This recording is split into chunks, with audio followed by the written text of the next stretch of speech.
We have a simple example to show how mem0 work. So first we send in a message, I like to drink coffee in the morning, and then the next message we send, what do I like to drink. So since we sent in a message before, it should remember that I like to drink coffee in the morning. So what we do is that we send these messages in sequence. The first one we send it in, so this is the function. So first we try to retrieve from the memory. So for the first message, it will be nothing because I have not informed or I have not stored something in the memory to tell it that I like coffee.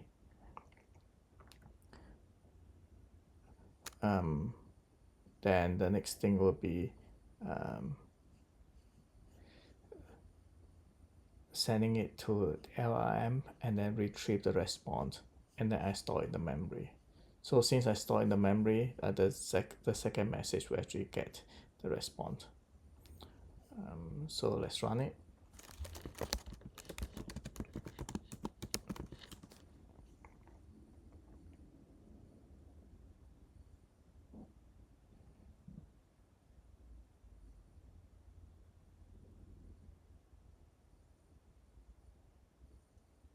So the first message, I got no relevant memory found. So this is what I sent in. This is what I sent in, and this is what I got, some very generic message from LM. And the next time when I send in the message asking what do I like to drink, it's able to tell me what I like to drink because it's able to retrieve the memory. And then lastly, I dump out what is in the memory. So it actually remembers the previous messages. So let me make some changes. Now I actually remember it by user.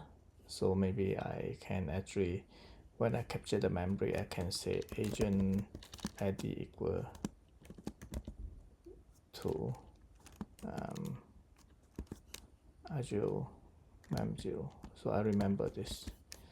So since I add to the memory with this agent ID, now I can retrieve it. Instead of using the user, I can use the agent ID. In this way, I can actually fetch all the memory from the agent. So let's try it. It should give me back the same thing because previously we were only storing by user, we retrieve by user. Now I store it by user and also agent ID. So when I retrieve it, I should be able to retrieve the same thing. That's it.